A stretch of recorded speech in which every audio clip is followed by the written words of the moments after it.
السلام علیکم ورحمۃ اللہ وبرکاتہ۔ آج ہم اپنے ادا ناول کے ایپیسوڈ 2 شروع کرنے جا رہے ہیں۔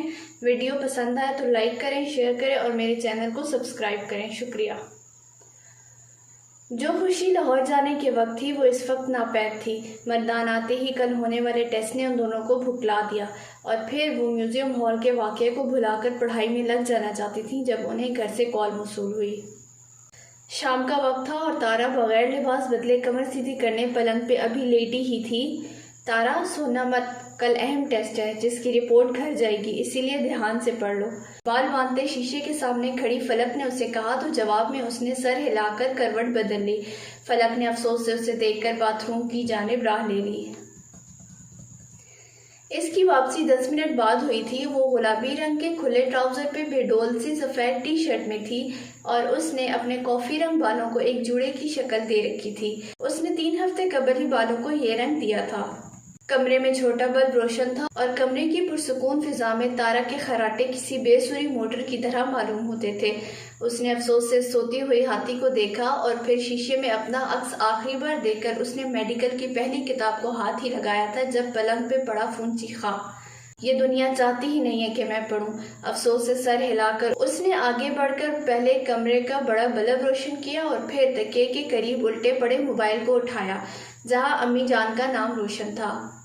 فلک نے نچلا ہونٹ دبا کے قدرے شرمندگی سے فون کان کو لگایا اور ساتھ ہی آنکھیں ملتی تارا کو اٹھ بیٹھنے کا اشارہ کیا۔ یقیناً وہ بھی فون کی آواز سے جاگی تھی۔ فلک کے اشارے پہ سر ہلا کے پوچھا کون ہے اور پھر اس کے سلام امی جان کہنے پہ جھٹ سیدھی ہوئی۔ یعنی بات پہنچ گئی۔ جو پہلا جملہ اس وقت تارا کے ذہن میں آیا تھا وہ یہی تھا کہ ان کے آج کے کارنامے کی خبر گھر پہنچ چکی ہے اور اب گھر والے یقیناً اس کا انعام دینے کے لیے بلا رہے ہیں۔ یہ سب سوچتے ہی تارا کے دانت بجنے لگے جبکہ دوسری طرف فلک کہہ رہی تھی لیکن امی سلطان صبح تو ہمارا ٹیسٹ ہے اور اس طرح ایک دم سے گھر آنا، گھر پہ سب ٹھیک ہے؟ آپ کے ابا صاحب کا حکم ہے کہ رات کو آپ دونوں کھانا ملتان میں کھائیں گی۔ ہم صبح ڈرائیور کو بھیج دیں گے، آپ سامان تیار رکھیں، ہو سکتا ہے آپ کو زیادہ دن وہاں رکنا پڑ جائے۔ کچھ بھی بتائے بغیر امی سلطان نے مخص فون پر حکم دیا تھا اور فون رکھ دیا۔ فلک جھلا کر رہ گئی۔ اب ڈاکٹر بننا آسان ہے کہ جب دل چاہا منہ اٹھا کر گھر چل پڑو، نہ کسی کو بتاؤ نہ پوچھو۔ منہ بنا کر اس نے مخص یہ کہہ کر فون رکھا اور تکیہ درست کر کے لیٹی ہی تھی جب تارا بول پڑی۔ فلک نے مڑ کر اسے دیکھا۔ کیا کہہ رہی تھی چچا جان؟ کہہ رہی ہیں کہ صبح گاڑی بھیج رہی ہیں، رات کا کھانا تم اور میں ملتان میں کھائیں، لیٹتے اس نے کہا اور ساتھ ہی لمبی سی انگڑائی لی۔ اگرچہ ڈاکٹر بننا اس کا جنون تھا مگر اس وقت سارے لاہور کی خاک چھاننے کے بعد اس نے لمبی تان کر سونے کے سوا اور کوئی خواہش نہ کی۔ کہیں فلک گھر والوں نے ہمیں لاہور میں تو نہیں دیکھ لیا؟ حنان بھائی، چچا، بابا۔ فلک نے بہت تعصب سے اسے دیکھا۔ بیوی نہیں دیکھا ہوگا، لاہور وہ بغیر کسی کام کے نہیں آتے۔ اور اب میرا سر مت کھاؤ اور سو جاؤ، شکر کرو کہ تمہاری کل ٹیسٹ سے جان چھوٹی ہے، خاصا جھنجھلا کر اس نے کہا مگر تارا نے نظر انداز کیا۔ اچھا اگر حنان بھائی نے نہیں تو عبداللہ کا تو پکا ہے، عین ممکن ہے اس نے دیکھ لیا ہوگا۔ دونوں ہاتھوں کو مسلتے اب اس نے ایک نیا رخ دکھایا تھا۔ فلک جو لیٹی تھی اٹھ بیٹھی۔ تارا نے اسے سونے کہاں دینا تھا؟ دیکھو تارا، فلک نے بہت تحمل سے چوکڑی مارتے ہوئے کہنا شروع کیا، اگر گھر میں کسی کو پتہ چل جاتا تو سب سے پہلا فون ہمیں بڑی امی کا آتا جو ہمیں ٹانگیں توڑوا دینے کی دھمکی دیتی۔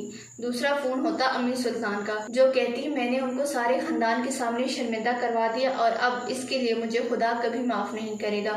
تیسرا فون ہوتا حنان فنان کا جو ڈائریکٹ اس بات پہ آتا کہ میں نے تو بڑے ابا سے کہا تھا کہ نہ بھیجیں ان دونوں بے وقوف لڑکیوں کو، اب جو ہوا اس کا ذمہ دار کون ہوگا؟ سامان باندھو، میں آ رہا ہوں، نبٹتا ہوں تم دونوں سے میں تو۔ جیسا کہ وہ ہمیشہ ابا بننے کی کوشش کرتا ہے سو اب بھی یہی کرتا۔ اس نے کمال اداکاری کرتے سب گھر والوں کے الفاظ کہے تھے اور تارا مسکرا دی، اسے یقین تھا وہ سب ایسے ہی کہتے۔ اور چچا اور ابا جان وہ کیا کہتے؟ وہ خود کب کچھ کہتے ہیں، ہمیشہ ہماری امیوں کو ہی آگے رکھتے ہیں، جیسے ابھی خود فون کرنے کی بجائے امی سلطان کو حکم دیا کہ وہ ہمیں بتائیں کہ ہر صورت ہمیں صبح ملتان پہنچنا ہے۔ فلک کو اپنے ابا سے بس یہی شکایت رہتی تھی کہ وہ کبھی کھل کے پیار کا اظہار نہیں کیا کرتے تھے، ہمیشہ دور دور ہی سے پیار جتایا۔ ہاں تو میرے ابا بڑے اس کام میں جیسے ماہر ہیں نا، تارا نے منہ بگاڑا تھا۔ ہائے تارو، بڑے ابا تو بہت اچھے ہیں، اسے ان کا خیال رکھنا، فلک سے خاص طور پر پیار جتانا سب یاد تھا، اور انہی کی محبت کا نتیجہ تھا کہ وہ اور تارا گھر سے اتنی دور مردان میڈیکل کالج پاشا خان میں زیر تعلیم تھی، ورنہ حنان نے تو پرزور کوشش کی تھی انہیں اس فیصلے سے روکنے کی، یہاں تک کہ اس نے اپنے ابا کو بھی کہہ دیا تھا فلک کا مردان جانے کا سوچیں گے، جس کا مطلب تھا انکار۔ مگر جب فلک نے روتے ہوئے بڑے ابا سے کہا کہ وہ میڈیکل میں پڑھنا چاہتی ہے تو انہوں نے فوراً اجازت دے دی۔ اچھا ویسے فلک ایک بات تو بتاؤ، وہ اب لیٹ چکی تھی اور لحاف سینے تک تان رکھا تھا، تم ہمیشہ حنان بھائی کو حنان کیوں بولتی ہو؟ گھر کے سب بچے تو ان کو حنان بھائی ہی بولتے ہیں، مگر تم نے تو کبھی نہیں بولا، کیوں؟ کیونکہ فلک نے شرارت سے اس کی جانب کروٹ لیتے جھک کر کہا تھا، کیونکہ وہ میرا بھائی نہیں ہے، جب میرا کوئی بھائی ہی نہیں تو میں خواہ مخواہ بھائی بنانے کا شوق کیوں رکھوں؟ ہاں لیکن پھر بھی ہمارا بھی تو کوئی بھائی نہیں ہے، ہم پھر بھی حنان بھائی کو بھائی کہتے ہیں۔ تو تم لوگوں کی مرضی، جو مرضی کہو، بھائی چھوڑ کر میری طرف سے لنگور کہو، مجھے کیا اعتراض ہے؟ شانے اچکاتے اس نے کمال بے پرواہی سے کہا تو تارا اسے دیکھ کر رہ گئی۔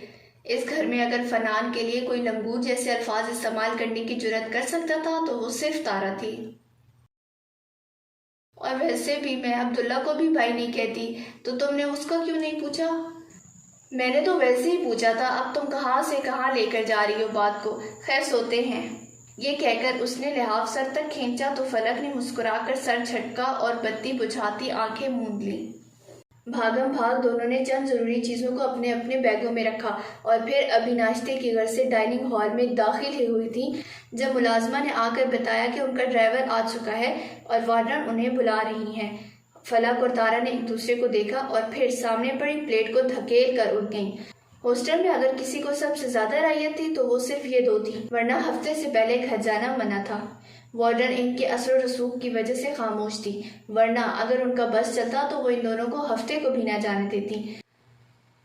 اس نے ان دونوں ملتانی لڑکیوں کو آتے دیکھا تو وہ جو فون کان سے لگائے کسی سے باتیں کر رہی تھی، جلدی فون کرنے کا کہہ کر اس نے فون رکھ دیا۔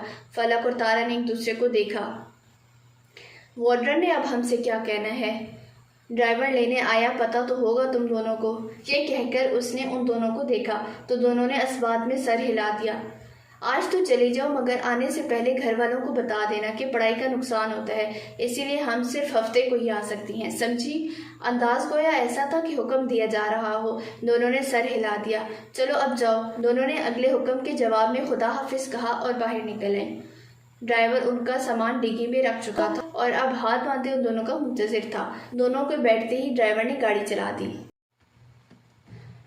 ملتان کی زندگی ان دونوں کے لیے ہمیشہ ہی مثالی تھی۔ وہاں کھیلنا کودنا، چھپ کر پائیں باغ میں جھولے لینا، بہار کے آغاز میں حویلی کی چھت پہ دوستوں اور کزنز کے ساتھ مل کر پارٹی کرنا اور بہار کی آمد کے گیت گانا، بے فکری اور ایک حد میں رہتے ہوئے انہیں مکمل آزادی دی گئی تھی، جس سے کچھ روز قبل تک انہوں نے کبھی بھی ناجائز فائدہ نہیں اٹھایا تھا۔ لمبی سڑک کا اختتام آخر میں ایک وسیع بھورے گیٹ پہ ہوا تھا، جس کے پار بیٹھے گارڈ نے پہلے ہارن پہ ہی گیٹ کے دونوں دروازے کھول دیے اور سیاہ کار سرخ پوش پہ پھسلتی گیراج میں جا رکی۔ کار رکتے ہی دونوں نے سکون کا سانس لیا اور تھکے ماندے جسموں کو گھسیٹتے باہر نکل آئیں۔ ویران دلان سے گزرتے دونوں نے ایک دوسرے کو ہاتھ ہلا کر خدا حافظ بولا اور اپنے اپنے حصے کی جانب آ گئیں، جہاں کے مرد حضرات دفتر جبکہ خواتین سونے میں مصروف تھیں۔ بہروز خان کی یہ حویلی 60 سال بعد بھی اسی شان و شوکت سے کھڑی تھی جیسے کہ ابھی تعمیر کے مراحل سے گزری ہو۔ باغیچے کی صاف ستھرائی سے لے کر گھاس پھوس تک کا خیال رکھا جاتا تھا اور خواتین اپنی نگرانی میں ملازمہ سے کام کرواتی تھیں، غرض یہ کہ حویلی کی ہر چیز ترتیب میں تھی۔ حویلی کو 60 سال قبل بہروز خان کے بابا سلطان امجد نے خود اپنی نگرانی میں آنے والی نسلوں کے لیے بہت ارمان سے بنوایا تھا۔ پاکستان بننے کے وقت لاکھوں خاندان تباہ ہوئے تھے، جن میں سے ایک خاندان پر دادا سلطان امجد کا بھی تھا۔ اگرچہ پہلے تو ان کے والد کانگریس کے ہم خیال تھے، مگر بعدازاں جب انہیں ہندوؤں کی حقیقت کا علم ہوا تب تک پاکستان وجود میں آ چکا تھا اور بربادی تیزی سے ان کے خاندان کی طرف سفر کر رہی تھی۔ پاکستان جانے والے ان کے تمام رشتہ دار کسی نہ کسی طرح پاکستان پہنچ گئے تھے، بس سلطان امجد کے بابا نے دیر کر دی اور آخر میں 27 اگست کی ایک شام سفر کرتے ہوئے مارے گئے۔ سلطان امجد کی والدہ اور 3 بڑے بہن بھائی ہجرت کے دوران زہریلے پانی پینے سے مارے گئے۔ یوں چھوٹے سلطان کو ان کی ملازمت جیسے تیسے کر کے ان کے نانا تک لے آئیں، جو تقسیم ہند کے وقت مسلمان اکثریت والے علاقے میں رہتے تھے۔ ان کے نانا نے اپنی اکلوتی بیٹی کی آخری اولاد کو اپنے سینے سے لگایا اور ان کی تعلیم و تربیت میں کوئی کسر نہ چھوڑی تھی۔ آخر پردادا سلطان امجد کے ایم اے کرنے کے بعد ان کی شادی اپنے بھائی کی بیٹی سے کروا کے نانا خالق حقیقی سے جا ملے۔ پردادا نے اپنے نانا کی وفات کے بعد حویلی ملتان میں بنوائی اور دادا اپنے بابا کی اکلوتی اولاد تھے۔ دادا بہروز کے آگے 4 بچے تھے اور انہوں نے بعد میں حویلی کو وسیع کروا کے اس کے 4 حصے اپنے بچوں کے لیے مختص کر دیے۔ حویلی کا سامنے کا حصہ بڑے ابا یعنی مظفر بہروز اور سلطان بہروز کا ہے۔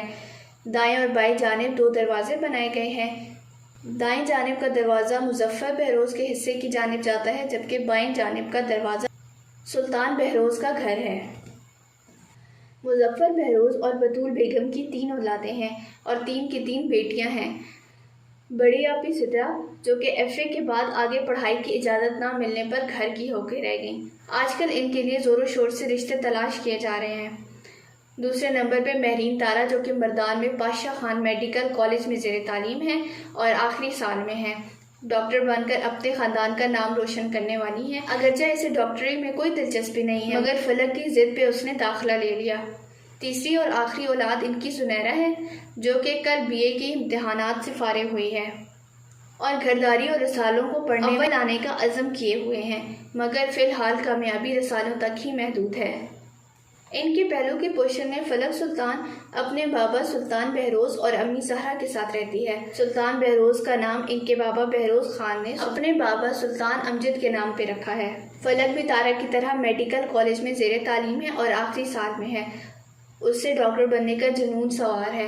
خیر جنون تو اسے بہت سی چیزوں کا ہے، مگر فی الحال اس وقت ساری توجہ اس کی ڈاکٹری پہ مرکوز ہے۔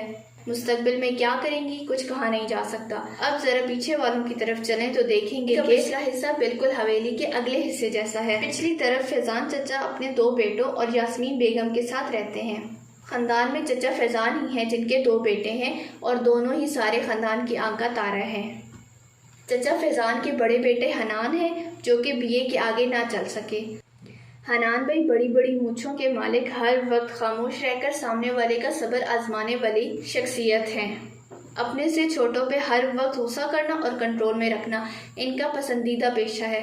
اس کے علاوہ محترم زمینوں کا کام بھی دیکھتے ہیں۔ حنان بھائی سے چھوٹا عبداللہ ہے جو کہ بی اے کے دوسرے سال میں ہے، انتہا کا باتونی اور شوخ مزاج، غرض یہ کہ اپنے بڑے بھائی سے بالکل الٹ۔ عبداللہ اسلام آباد میں فلیٹ میں رہتا ہے اور وہیں کی یونیورسٹی میں بی اے کر رہا ہے۔